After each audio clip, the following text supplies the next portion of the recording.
আজকে ট্রান্সফার আপডেটের এই ভিডিওতে সবাইকে স্বাগত জানাচ্ছি। আজকে অনেকগুলো আপডেট রয়েছে ইস্টবেঙ্গল সম্পর্কিত, তবে তার আগে অন্যান্য যে ট্রান্সফার আপডেট রয়েছে সেগুলো নিয়ে একটু আলোচনা করে নিই। তো প্রথমেই যে ট্রান্সফার আপডেটটার কথা বলবো সেটা হচ্ছে চেন্নাই এফসি কিন্তু একটা নতুন সাইনিং করিয়েছে।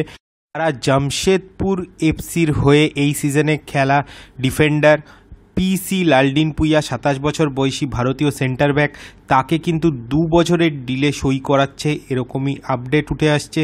এবং এই সিজনের শেষে কিন্তু চুক্তি শেষ হয়ে যাচ্ছিল লালডিনপুইয়ার, তো সেই জায়গার থেকে চেন্নাই এফসি তাকে সই করিয়ে নিজেদের ডিফেন্সটা অনেকটা স্ট্রং করে নিল। আর অন্যদিকে যেহেতু পিসি লালডিনপুইয়া একজন ফ্রি প্লেয়ার ছিলেন, তার ক্ষেত্রে কিন্তু কোনো ট্রান্সফার ফি লাগলো না। আর এছাড়াও ইস্টবেঙ্গলের সাইড ব্যাক মন্দার রাও দেশাই কিন্তু চেন্নাই এফসির সাথে সব টার্মস এগ্রি করেছেন, এরকমই খবর, এবং তার সাইনিংটাও কিন্তু খুব তাড়াতাড়ি সম্ভবত হয়ে যেতে চলেছে চেন্নাই এফসিতে।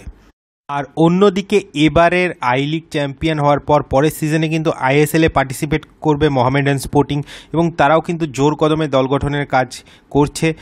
এই সিজনের যে দলটা মোহামেডান স্পোর্টিংয়ের ছিল তার বেশিরভাগটাই তারা ধরে রাখতে চাইছে, তার সাথে কিন্তু বেশ কিছু ইনক্লুশনস তারা করতে চাইছে।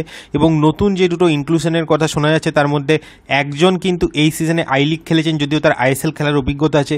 তিনি হচ্ছেন 24 বছর বয়সী রাইট ব্যাক জোহার লিয়ানা, এবং এই জোহার লিয়ানা কিন্তু আইজল এফসির হয়ে এই সিজনে 16টা ম্যাচ খেলে 4টি গোল এবং 1টি অ্যাসিস্ট করেছেন। এছাড়াও তার কিন্তু 21টি আইএসএল ম্যাচ খেলার অভিজ্ঞতা রয়েছে। জোহার লিয়ানা যদি শেষ পর্যন্ত মোহামেডান স্পোর্টিংয়ে আসে তাহলে কিন্তু অবশ্যই মোহামেডানের সাইড ব্যাক পজিশনটা অনেকটা স্ট্রং হবে। এছাড়াও মোহামেডান স্পোর্টিং কিন্তু আরেকটা গুরুত্বপূর্ণ ইনক্লুশন করতে চাইছে, এরকম খবর। তারা কিন্তু নর্থ ইস্ট ইউনাইটেডে থাকা 26 বছর বয়সী রাইট উইঙ্গার রোচার জেলাকে সই করাতে চাইছে আগামী সিজনে, এরকম খবর।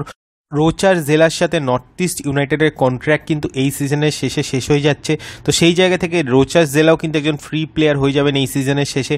সেই জন্য মোহামেডান স্পোর্টিং কিন্তু এই প্লেয়ারটিকে টার্গেট করছে, এবং এই রোচার জেলা কিন্তু খালি রাইট উইং নয়, লেফট উইং এবং লেফট মিডফিল্ড এই দুটো পজিশনেও কিন্তু যথেষ্ট স্বচ্ছন্দ তিনি।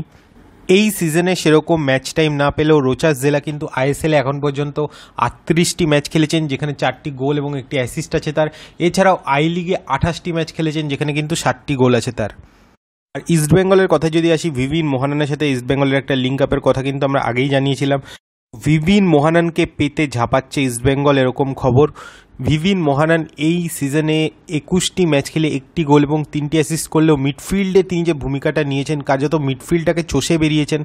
এরকম নিজেদের যে হাফটা ডিফেন্সিভ হাফে যেরকম তিনি সাবলীল ছিলেন, সেরকম কিন্তু অ্যাটাকিং হাফেও তিনি কার্যত চষে বেরিয়েছেন। এবং এই সিজনে কেরালা ব্লাস্টার্সের অন্যতম কি প্লেয়ার ছিলেন তিনি, এবং তার যে ওয়ার্ক রেট এবং ভার্সেটাইলিটি সেটা কিন্তু প্রচণ্ডভাবে তার মার্কেট ভ্যালু এই সিজনে বাড়াতে সাহায্য করেছে। এবং ভিভিন মোহানান আগামী দিনের একজন স্টার।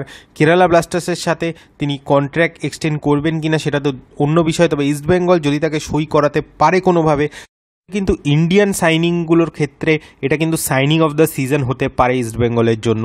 এবং বয়সটা অনেকটাই কম, মোটে 21 বছর বয়স ভিভিন মোহানানের, তো সেই জায়গা থেকে দীর্ঘদিন তিনি কিন্তু সার্ভিস দিতে পারবেন। তো এখন তাকে যদি নিতে হয় ইস্টবেঙ্গলকে কিন্তু একটা খুব লুক্রেটিভ অফার দিতে হবে, কন্ট্রাক্ট লেন্থের একটা বিষয় আছে, এছাড়াও আর্থিক একটা বিষয় আছে। তো সব মিলিয়ে ইস্টবেঙ্গল শেষ পর্যন্ত তাকে অ্যাকোয়ার করতে পারে কিনা সেটাই কিন্তু এখন দেখার। এছাড়াও ইস্টবেঙ্গল আরেকজন প্লেয়ারকে টার্গেট করছে বলে খবর, এবং তিনি হচ্ছেন চেন্নাই এফসি নিংথই মিতেই। এখন নিংথই মিতের যে বিষয়টা সেটা হচ্ছে যে ইস্টবেঙ্গলের রাইট উইং নিয়ে কিন্তু একটা সমস্যা রয়েছে। রাইট উইংয়ে কিন্তু নাওরেম মহেশ সিং বা নন্দকুমার শেখার অতটা সপ্রতিভ নন, যেহেতু তারা লেফট উইংয়ের খেলোয়াড়। এই দুজনই কিন্তু লেফট উইংয়ে বেটার খেলছেন। আর অন্যদিকে পিভি বিষ্ণু বা আমান সিকের মতো তরুণ খেলোয়াড়রা রাইট উইং দিয়ে ভালো খেললেও এদের কিন্তু আরও ডেভেলপ করতে হবে।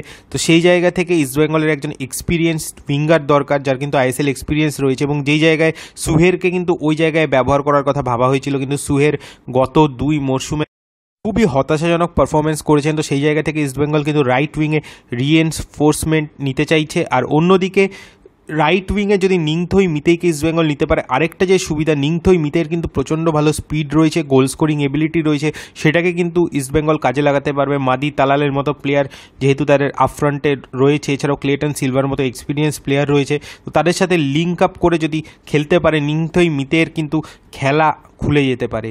নিংথই মিতেই যেরকম হাইলি রেটেড, তিনি কিন্তু সেরকমভাবে নিজেকে চেন্নাইন এফসিতে তুলে ধরতে পারেননি। তো ইস্টবেঙ্গলে যদি তিনি আসেন তাহলে কিন্তু সেটা তার কেরিয়ারের জন্য একটা নতুন পর্যায়ে হতে পারে। নিংথই এই সিজনে চেন্নাইন এফসির হয়ে আইএসএলে 18টা ম্যাচ খেলেছেন, যেখানে 2টো গোল এবং 1টা অ্যাসিস্ট আছে। তো আহামরি তার পারফরমেন্স এই আইএসএলে ছিল না এবং চেন্নাইন এফসির সাথে তার কন্ট্রাক্টের মেয়াদ কিন্তু এই সিজনে শেষ হয়ে যাচ্ছে। তো সেই জায়গা থেকে নিংথই মিতেই কিন্তু মুভ করতেই পারেন অন্য কোনো দলে এবং 68টি ম্যাচ খেলার অভিজ্ঞতা রয়েছে নিংথই মিতের আইএসএলে। তো সেই জায়গা থেকে আইএসএল এক্সপিরিয়েন্স একজন প্লেয়ার এবং ইস্টবেঙ্গলে এরকম প্লেয়ার আসলে অ্যাটাকে অনেকটা ভ্যারিয়েশন আসবে, সেটা কিন্তু দলের গোল পেতে এবং অ্যাটাক তৈরি করতে দুক্ষেত্রেই অনেকটা সাহায্য করবে। আর অন্যদিকে আজকে কিন্তু ইস্টবেঙ্গলের সাথে 28 বছর বয়সী একজন প্যালেস্তিনিয়ান ডিফেন্সিভ মিডফিল্ডার মোহাম্মদ রাশিদ, যার নাম 28 বছর বয়সী ডিফেন্সিভ মিডফিল্ডার মোহাম্মদ রাশিদ, যিনি প্যালেস্তিনের খেলোয়াড়, তাকে কিন্তু লিঙ্ক করা হচ্ছে ইস্টবেঙ্গলের সাথে বিভিন্ন জায়গায়। এবং বালি ইউনাইটেড, ইন্দোনেশিয়ার ফার্স্ট ডিভিশন ক্লাব, সেখানে তিনি লাস্ট খেলেছেন। রেগুলার স্টার্টার ছিলেন এই সিজনেও, 26টি ম্যাচ খেলে 2টি গোল এবং 4টি অ্যাসিস্টও রয়েছে তার। এবং ডিফেন্সিভ মিডফিল্ড ছাড়াও কিন্তু সেন্ট্রাল মিডফিল্ডেও খেলতে পারেন এই খেলোয়াড়টি। প্যালেস্তিন সিনিয়র টিমের হয়ে 32টি ম্যাচ খেলার অভিজ্ঞতা রয়েছে এই মোহাম্মদ রাশিদের। এছাড়াও এবারের এএফসি কাপে তার দল বালি ইউনাইটেডের হয়ে কিন্তু 6টি ম্যাচে অংশগ্রহণ করেছেন মোহাম্মদ রাশিদ। এবং প্যালেস্তিন জাতীয় দলের হয়ে এবারের সিজনে ওয়ার্ল্ড কাপ কোয়ালিফিকেশন রাউন্ডেও খেলেছেন তিনি। এই খেলোয়াড়টির নাম কিন্তু শুধুমাত্র ইস্টবেঙ্গলের সাথে লিঙ্কড হচ্ছে, এই খেলোয়াড়টি আসছেনই বা ডিল ফাইনাল হয়ে গেছে এরকম কিছু নয়, কিন্তু বিভিন্ন জায়গায় এই প্লেয়ারটির সাথে ইস্টবেঙ্গলের লিঙ্ক আপ উঠে আসছে। তো শেষ পর্যন্ত এই খেলোয়াড়টিকে ইস্টবেঙ্গল অফার করে কিনা সেটাই কিন্তু দেখার। এখন এটাকে জাস্ট একটা ট্রান্সফার রিউমার বলা যায়। তো এই ভিডিওটা এই পর্যন্ত রাখছি। ভিডিওটা ভালো লাগলে অবশ্যই লাইক, শেয়ার এবং কমেন্ট করবেন, এবং যারা আমার চ্যানেল নতুন এসেছেন বা আমার চ্যানেলটিকে এখনও সাবস্ক্রাইব করেননি প্লিজ আমার চ্যানেলটিকে সাবস্ক্রাইব করে দেবেন। তো চলুন এখনকার মতো টাটা।